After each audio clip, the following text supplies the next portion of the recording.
Je suis Elizabeth Monroe, née Cartwright, et j'ai eu l'honneur de servir en tant que première dame des États-Unis aux côtés de mon époux, James Monroe, le 5e président de notre jeune nation. C'est avec humilité et fierté que je me remémore ces années, entre 1817 et 1825, où j'ai joué mon rôle dans l'ombre des affaires d'État, guidé par mon sens du devoir et ma vision d'un avenir prometteur pour notre pays. Mon histoire commence à New York, où je suis née en 1768 dans une famille aisée.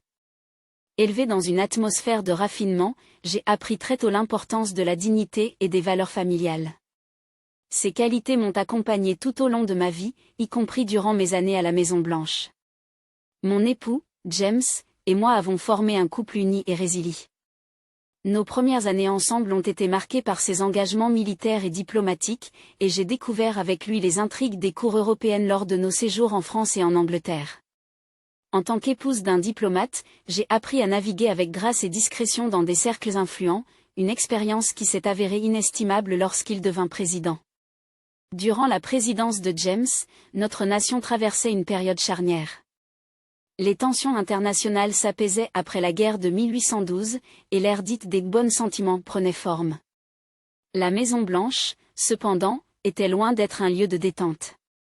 Elle était le cœur battant des affaires nationales et internationales.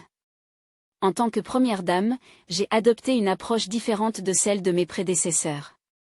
Je me suis efforcée de rehausser la stature sociale et diplomatique de notre nation. Mon expérience à la cour de France m'a inspiré à introduire un protocole plus raffiné dans nos réceptions officielles.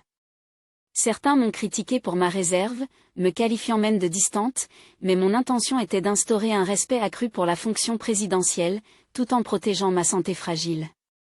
Un des moments marquants de mon rôle fut mon intervention pour libérer Madame Lafayette, l'épouse du marquis de Lafayette, qui était emprisonnée en France pendant la Révolution.